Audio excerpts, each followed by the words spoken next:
Hello and welcome to More Than Mondays, a podcast for believers, by believers, to encourage, challenge, and shift the perspective as we go throughout our week. On this week's episode, we have a friend of mine, Jeanine Amapola, talking to us a little bit more about relationships. I hope you enjoy this conversation. Hey, Jeanine, thank you so much for being on the podcast today. I'm really excited to talk with you. For those of you who don't know, this is Jeanine Amapola. She is an amazing girl. Actually, the way we met was really interesting. I was having a birthday party at Dave & Buster's. It was my 28th birthday party. And Jeanine comes in, introduces herself, and that's how we met. She just came to my birthday party, which was awesome. So Yeah, that's how we got introduced. So I'm Jeanine, and I met him at his birthday party. We did have someone in common, so it's not like I literally shut up and crashed it. We had someone in common. I was dating someone at the time that knew Cooper, and so we show up, and he was awesome, and I met a bunch of other awesome people at that birthday party as well. So, and here we are today. Well, I love it. I do like to leave out the connection just because it makes it a little bit more fun. It makes it a little more but yeah, we did. Yeah, like you just showed up one day and we're like, hey, I want to hang out with this group of people over here. No, but yeah, it was cool to meet you, and I was glad you did come to the party because it built this friendship, and man, it's been really cool getting to know you, and like you said, you met some of your closest friends at that party, which is really cool to know. But as we jump into this, Jeanine, just tell us a little bit more about you. What's going on in your life right now?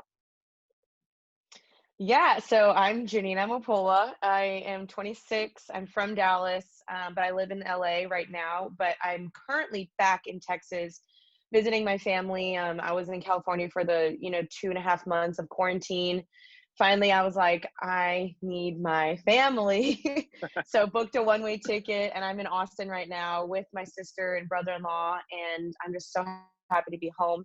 But I am a full-time YouTuber, social media influencer, and soon to be podcast hoster, launching June 1st. So that's exciting. Okay. Yes. Podcast is called Happy and Healthy by Jeanine Amapola. And I've been doing this for 10 years. So I've been around the bend with social media. I started when I was 16. Like I said, I'm now 26. And my whole goal of my platform is I really do want people to be happy and healthy in all aspects of life, whether that's being successful in dating or their fitness and health, mental health, beauty, fashion, travel. I just want people to be confident and know their identity in the Lord as well. I'm really passionate about people knowing Jesus because he has changed my life. I don't know where I would be without him in my life. And so I want to pass that on to people as well. So I'll do Bible readings on my lives. I do Bible studies weekly with my girls on Zoom. And so it's been such a blessing just seeing the community that's been built. And I love what I do. I really do. That's awesome. And what I appreciate about you the most, honestly, and I'm not trying to ruffle your feathers or like make you look better than you are, right? But I'm just going to tell people who you are is like you have this mega following. You just do, and it's a reality. And you've used that following to influence people to better themselves, not just in health, life, but in their walk with the Lord. And I have been in awe. I see it every time of how you jump on Zoom and you have these conversation with these girls who are growing and developing. They're following you, and honestly, that's not something that you have to do. It's something you choose to do. It's something that you choose to use your platform to help develop other people, which is a unique and exciting thing for me to see. It's not all about your opinions. It's not all about who you are. It's not you focused, but it is focused on developing and building other people towards Christ. And that's one of the first things that I noticed about you when we became friends is like your goal and focus is not to become quote unquote famous, but it's really to use your influence to help better other people's lives. And it's just been really, really cool because a lot of people are so self-focused that when they get these kinds of things and these kinds of interactions, they then make it about themselves. And you've never been about that. It's always been about other people. And I really appreciate that about you. Ruffling my feathers. Thank you. No, I really appreciate it. And I think that's That's something I've always had to check my heart for is like, does this glorify me or does this glorify the Lord? Am I Hmm. seeking human praise over God's praise? That's something I've always tried to remain humble in. And I mean, my friends have totally had to keep me in check in that. People in my life have totally had to keep me in check. And it's not something that I naturally am good at. I mean, I think we're all innately quite selfish. And so Hmm. it's Yeah. something I've had to work on. And it's just with the Zoom calls that I do. I mean, there are options for me to like live stream and do these Bible studies where you get money as you live stream, but I choose to give this freely because the gift Yeah. of the gospel is free. He died on the cross freely for us, freely he gives, and so freely we should give as well. And so to me, it's like, why would I try to profit off these girls' souls? Like, I want their souls to be saved. Why would I try to like make money off of that? And so to me, that just seems wrong. And I'm Yeah. sure there's another way I can go about it down the road where like, yeah, like I could write a book and make a profit off of that. But ultimately, like I just want these girls to know their identity and to know who God created them to be. Yeah, that's so awesome because you're so right. You could be doing this and nobody would frown on you because of what you're doing. Because at the end of the day, you are so um, relational. And that's why I wanted you on this series specifically and asked you to be a part of it is because how good you are at relationships, how intentional you are, not just with people who are tight to you, but with people who literally would be in the quote unquote multitudes. In our last podcast episode, we talked about in relationship, we talked about how Jesus had his 3 and how Jesus had his Hmm. 12 and then his 40, 70 out into the multitudes. Well, he was still intentional with every single person. And that's what I see you doing. And so I just really appreciate it. And so some of the thing that I want to ask you for people who are listening is what to you is the most important thing as you begin to build a relationship, whether it be a friendship, a mentorship, or even a dating relationship? Wow, that's a great question. Yeah, I mean, ultimately, I think all of us want loyalty. We all want a friend that they show up, but you also show up, that it's a two-way street, that it's a give and take. It's not that just I'm the only one showing up, I'm only one texting you, I'm the only one calling you, and it's just radio silent on your end. I think it should be a two-way street. I'm looking for friends that are willing to cheer me on and encourage me, but also when I'm not doing well, like that I can be brutally honest with and say, this is who I am. I'm struggling in this area. And them accept me exactly how I am and pour life back into me. And vice versa. Like, I think, again, it really is a two-way street. And I'm looking for prayerful friends, prayerful relationships. If I date someone that supports my career and supports what I'm doing and sees the value in it and doesn't just look at it like, oh, she's just on social media to glorify herself and make a lot of money and travel the world, like someone that actually sees the root of really what I'm doing. Yeah. um and just supportive people that will be there with me through thick and thin, because with being on social media, like, I mean, there's several times where I just feel extremely low. I doubt what I do. I feel like I'm not doing enough or I'm not good enough, or I compare myself, and it's all lies of the enemy, but it's natural that it happens. And so I'm looking for the friends that will speak that life back into me, and also that will just take me as I am, like not the girl they just see on my Instagram, the girl that comes messy bun, tears down her face sometime, a big t-shirt, like that isn't so prim and proper, but that you'll see me regardless of what I've done or what I've been in the past or who I am, and say, I accept you and I want to make you a better person. Like the iron sharpens iron. I want to refine each other. And so I look for people that make me better and that I make better as well. I love that, and it's so key for us to understand that we should be ourselves in relationship, whether that's a mentorship, whether it's a friendship, even a dating relationship. If Yeah. we continue to pursue relationships, and like you said, if they can't accept us for who they are or for who we are, then really they're not in it for us, they're in it for themselves, they're in it for what they can get out of it. And I think it's so important to start at that foundation. Can you see me just as I am, not for what I display to the Yeah. world outward, but for who I am as a person? And a lot of us forget that. We always try and put our quote unquote, especially in dating, we put our quote unquote best foot forward. when in Mm-hmm. reality we should be looking for those friends, that mentor, and those dating relationships that are just going to accept us for who we are. That's so good. Thank you for sharing that. And what it brings me into is this next question is that a part of how you allow somebody into your life? How do you differentiate between somebody that maybe is a part of your life but not deep into your life as somebody, as the inner circle of three, like we talked about with Jesus, Yeah. versus the 12, 40 multitudes?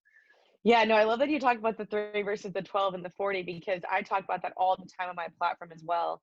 And being an influencer, I mean, people naturally gravitate towards me because they see me as an avenue of getting fame or success, or me shouting them out their platform, or me selling their products, or people come to me like that I haven't spoken to in years, and they come and they're like, hey, will you promote my product, like we used to go to high school together. And I'm just like, and so it's really frustrating because I do have to use the discernment, and I do have to kind of keep my walls up 10 times more. And so Mm, I have to discern, if someone writes me on Instagram, if someone messages me, if someone wants to hang out, I always have to question, like, what is the true intention? What is it that this person wants? And specifically in dating, I mean, and living in LA where everyone loves numbers, they love money, they love appearance, they love yeah. success and fame. I have to be on my guard 10 times more. And which is why I don't even really typically date in California or just in LA, because I don't really trust people's intentions. Because the second they find out that I'm a YouTuber, that I do this and that, like, it's like there's automatically a switch. And so I look for the friends that don't even mention that don't even, like, they're not just like, oh, everybody, she's a YouTuber and she's a da da da. Like, I want someone that looks at me for Jeanine, that exactly who I am, not my job title, not my accolades, not my status, but that says this is Jeanine and this is who she is and this is why I love her. And that those are the type of people I've seen that I've kept really close in my inner circle, because they don't look at me as the YouTuber. They help me in my YouTube. They help me grow, but that's not my identity is Jeanine, the Mhm. YouTuber, the social media girl. Um, did that answer your question? Yeah, no, absolutely.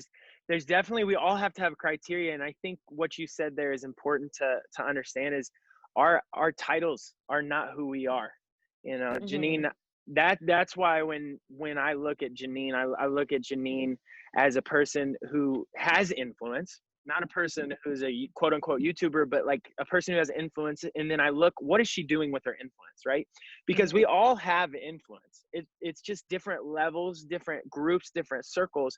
And the intent of that is, how do we look at our influence? How are we operating our influence? And then when we're bringing people into our inner circle, naturally they're going to impact our influence. So Yeah. if they're bringing life in, if they're looking at Jeanine as what can Jeanine do for me, or what can Cooper do for me, or what can Tracy, one of our mutual friends, do for me? Hmm. If anybody is looking at you, what can they do for you, or what can you do for them? That's probably not the type of friend that you want in your life. It's the kind of No. people that are going, what can I bring to this relationship? Can I bring something to this person? Because Jesus never, walked around and looked for people that could give to him, because honestly, none of Yeah. us could. None of the people on earth could give him anything except for love and adoration, which if he really Hmm. wanted, could have just started over and had them get it right from the beginning. Yeah. And so for us, we have to understand we're like you said, we're not our titles, we're not our influence. So what that means is, when we allow people in, we have to allow them in based on what they're bringing to the table, but also, are we willing to bring the same thing to the table? Because it's a give and Absolutely. take. It's so Yes. important. And I I actually heard appreciate a your thought. yeah, and I heard a quote that was like, anytime you're giving to get is not love. Like, if you're just giving just to get, like, you're really doing that in hopes that that person will return that to you, or that you'll get something out of them, then in some sense that's not even really love. You're not really loving, you're not giving out of love. You're just giving because it's really still a selfish desire. That's really powerful, because it gets down to the motives of Hmm. why. And sometimes we have to check ourselves. Yeah, If we we're do. if we're Right truly there gonna with you. good, I'm glad I'm not alone in this one. But if we're truly gonna follow Christ, right? Like the Bible says, love God with all your heart, mind, and soul, and then love others as you love yourself.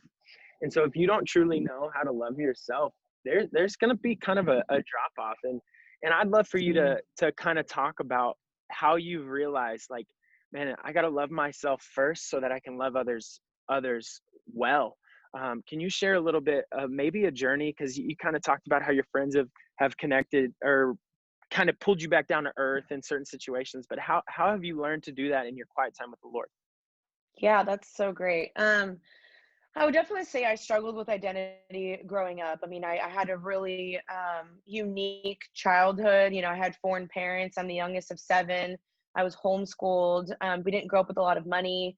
You know, our family was just really looked at as very weird and very like outcasted. And so I never really felt like Hmm. I belonged. And so I always desired to fit in somewhere. And I mean, I grew up, you know, I'm mixed. I'm half German, half Guatemalan, and I grew up in a predominantly white neighborhood, white church, white everything, and I never really felt like I fit in. And so my identity was just kind of like just floating in there, and I was grasping for almost anything to give me that sort of identity. And as I got older and I started going to counseling and I had a mentor and I got involved in a Bible study and I started having friends speak life into me, and I started actually believing, what does God say about me? Because Yeah. when you grow up in the Bible Belt, you grow up like I grew up in Texas. Like, you know, we hear, I'm a daughter of the King, I'm a child of God, I am loved. And you just hear them and they're so redundant that it starts becoming numb to you, that it Hmm. doesn't mean anything. Like, you just hear it and you're like, okay, cool. Like, solid, I'm a child of God. But you don't really know when you start understanding who is God. And then you start saying, whoa, I am a child of God. Then you Yeah. realize, wow, now I don't, and God, like, he wouldn't want anyone to disrespect and to harm his child. So then you Yeah. start taking that step to say, I honor myself and I respect myself. And I don't want anyone dishonoring me, and kind of just learning, like, and adding that value to yourself as you realize, like, you know, no father wants their child to be hurt or harmed or whatever. And so I start doing things that prevent me myself from being harmed or hurt. Yeah. And so, you know, growing up, because I all of a sudden was this like quote unquote hot shot in high school and college because of my YouTube. You know, everyone knew me as the YouTube girl, and I always kind of had this joke that I was a college student by day and a YouTuber by night. I was like the Hannah Montana of the University of Texas. I love that Um, imagery. yeah, I mean, but I always kept it on the DL. Like, I never really wanted anyone to know. But then as it started blowing up, you know, it definitely got to my head where, you know, I was flying around the country and I was on magazines, I was in commercials, I was doing all these things, that it so got to my head of just like, everyone look at me and I'm a YouTuber and I'm doing this. And, you know, I just really was haughty kind of about it, to where, you know, my Hmm. friends had to kind of be like, you really shouldn't post that, or don't say that, or kind of just kind of correct me lovingly, to where I was like, okay, I was being really self-centered and selfish and kind of haughty about it. And then I started realizing that my identity isn't the YouTube. Like, my identity first and foremost is, I am a daughter of the King. I am a Yeah. child of God. Like, I am a Christian. I'm a follower of Jesus. And then Mm. realizing that is my first and foremost identity. And from that, everything else flows. Everything Yeah. else just comes naturally and flows after that. And then secondly, then yes, you know, I do YouTube. I am an influencer. But Yeah. that's not, again, that's not my identity. That's just what I love to do and who I am. Yeah, yeah, that is so important to understand, because out of that place you were able to transition and shift your mindset, and that interaction and those relationships were better. And you spoke to your friends kind of coming up to you and saying like, "Hey, this is probably not the best." And and I'm sure there were moments where you were like, "You don't know what you're talking about." I mean, we all have those All the moments, right? time. Like, in my So, head, I thought I was being humble, but then my friends were kind of like, "Okay, sis, like, you ain't." And then, and, you know, again, it just kind of took some correction and lots of time where I was like, "Okay," like, and God just kind of kept humbling my heart in hard situations where my heart had to be really humbled. yeah, and God's so kind and gentle when he does that, and he loves you so much when he does that. And so what I want to ask, and what I think is so important for us to know, because a lot of times you have just said those people are your friends, they're still your friends. How did you handle that disagreement? How did you handle that conflict between you and them to be able to remain friends? Because a lot of us look at one another and go, well, they don't like what I'm doing. They don't like what I'm saying. They don't agree with me. So we're no longer friends. Like, how did you handle that and make Mhm. sure that you continued to grow as friends and go deeper with them? Yeah. Conflict is a very interesting thing and it's a hard thing, but it's extremely necessary. I mean, in any relationship, work, marriage, dating, whatever, it's going to arise. And so it's something that I think we all healthily need to learn to deal with and actually address. And me growing up, I absolutely hated conflict. And I grew up in a family where, it was just kind of brushed underneath the rug and you kind of were like, out of sight, out of mind, don't deal with it. But then, it festers and festers as you don't deal with it. And so that was innately what I kind of wanted to do, was that if someone brought that up to me, I would listen and I'd probably get really offended and I would just kind of be silent. I'd be like, okay, whatever, like, that's fine.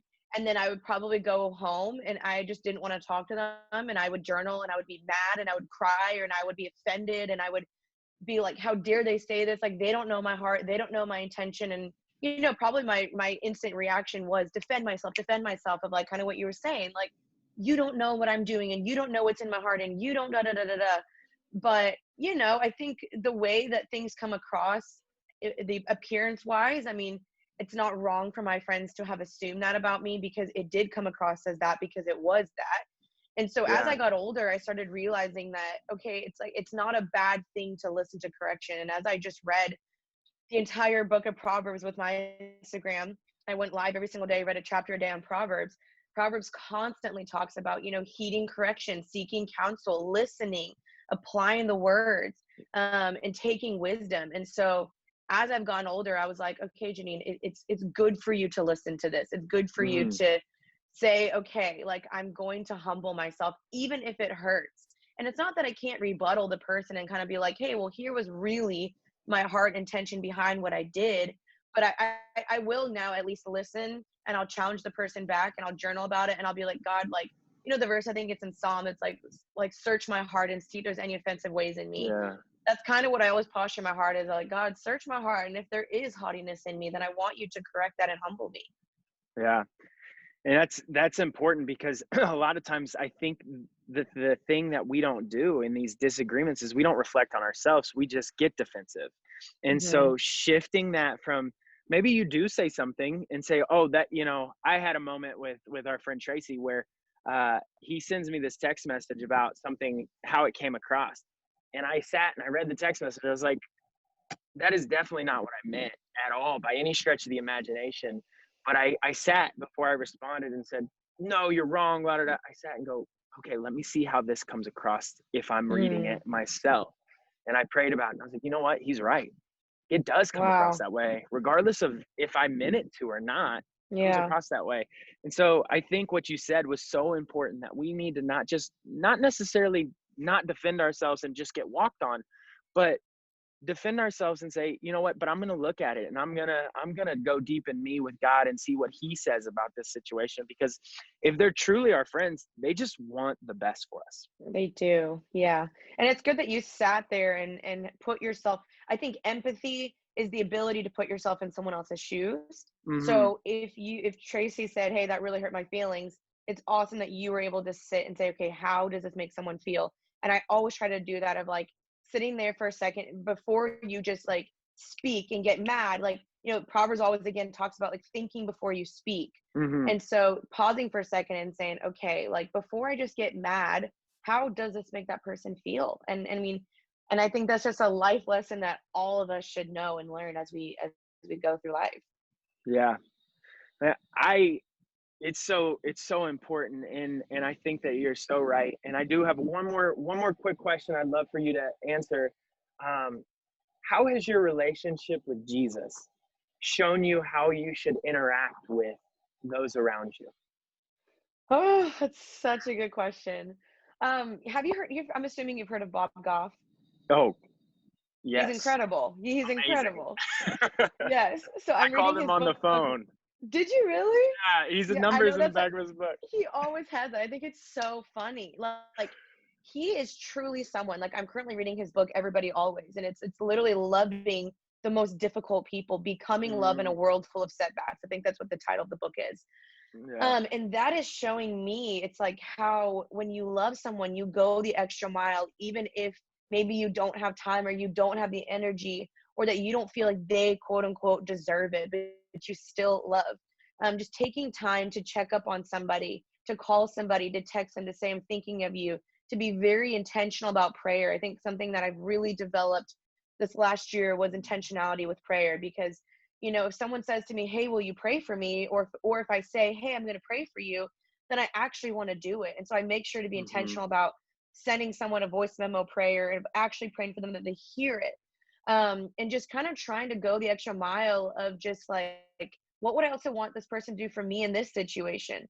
But Hmm. it's a continual daily thing. And it's so hard because I just read, you know, Matthew 10 yesterday, of just like taking up your cross daily. And it's like, okay, what does that look like to actually take up my cross daily and to look like Jesus? And it's hard. It's a constant refining process, but I hope that I look like that. I hope that I love people, that when they see me, they see love, they see acceptance, that I never try to judge somebody, that if someone were to tell me the most crazy, wildest thing, that my face would not change, and that it would look, you know, the exact same way the entire conversation, so that they can't read on my face, this girl's totally judging me right now, she's Yeah. completely condemning me, but that they see, okay, there's anything I tell her, she will love and accept me still, but she's going to help me and help me make the right decision. And so I just hope that people feel like when they come to me, that I am full of acceptance and love, that I will never judge them, but I'm going to always point them back to Jesus. Yeah. And in our interactions over time, that's what I've felt from you. And that's what I realized, like the friends that I have that are your friends, and the interactions that we've had, those are the things that we see when we think about you as a person.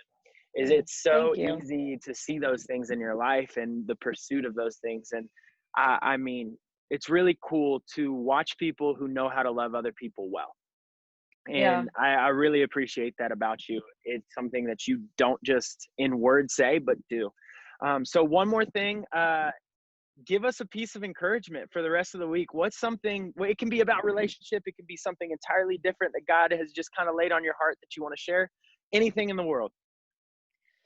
Ooh, yeah. I would say remembering that our words have power. I think a lot of us Mm, right now are, you know, I talk about this concept with my girls, is just that a lot of them say, you know, I have anxiety, I am depressed, I have depression, and just, I feel like, you know, the words have power over our lives. We have the ability to have a malleable brain where we can reshape and reform the neurons in our brain. So if you keep saying it over and over and over and over, you know, it says in Proverbs, I think 17, that as a man thinketh in his heart, so is he. So as you mm, keep thinking these things and thinking and thinking, then yes, that's what you will be. So you're not taking on the title of saying, I have anxiety, I have anxiety. Like, it's okay. I want to validate someone's feelings and say, yes, you are anxious, but that is not your identity. That is not your future. That is not who you are. You are not anxiety. And just yeah. remembering to take all those thoughts captive and submit them, and not letting those just constantly marinate, because you know they will start reshaping your life. As you start thinking it, a thought becomes an action, and an action starts becoming a habit, and a habit starts becoming kind of like this life pattern. And so we have the ability to break it starting up here, because the battlefield is in our mind. So catch the Yeah. thoughts, retrain them, submit them to Christ, and also talk to people about those thoughts. Talk to people about the things that you struggle with, or the things that constantly keep coming back, and process that with somebody and with the Lord, and journal those out. So I guess my encouragement would be just, you know, in the Bible it says, whatever is lovely, whatever is pure, whatever is righteous, whatever is holy, think of these things. Retrain your Yeah. mind and think of those, instead of thinking of the negativity, anxiety, depression, fear, all those things. So that would be hopefully my encouragement this week to people. That's amazing. Jeanine, thank you so much for taking this time away from family and friends there in Texas to spend it with us here today on More Than Mondays. Really excited for what God is doing in and through you. I am one of your biggest fans, just watching you impact these girls' lives. And I think that's me. I want to be in relationships, my friends' biggest fans. So Mhm. hopefully I get to continue to support you and watch you as you continue to change the world. It's really awesome. Thank you so much for this time. Of course. Thank you for having me, and I'm rooting for you as well. And I hope this podcast is wildly successful, and I'm in your corner as well. So thanks for having me. Thanks for tuning in to More Than Mondays. I hope this conversation encouraged, challenged, and helped shift your perspective as you begin this week. Don't forget to like and subscribe so that you can get our newest episodes every week.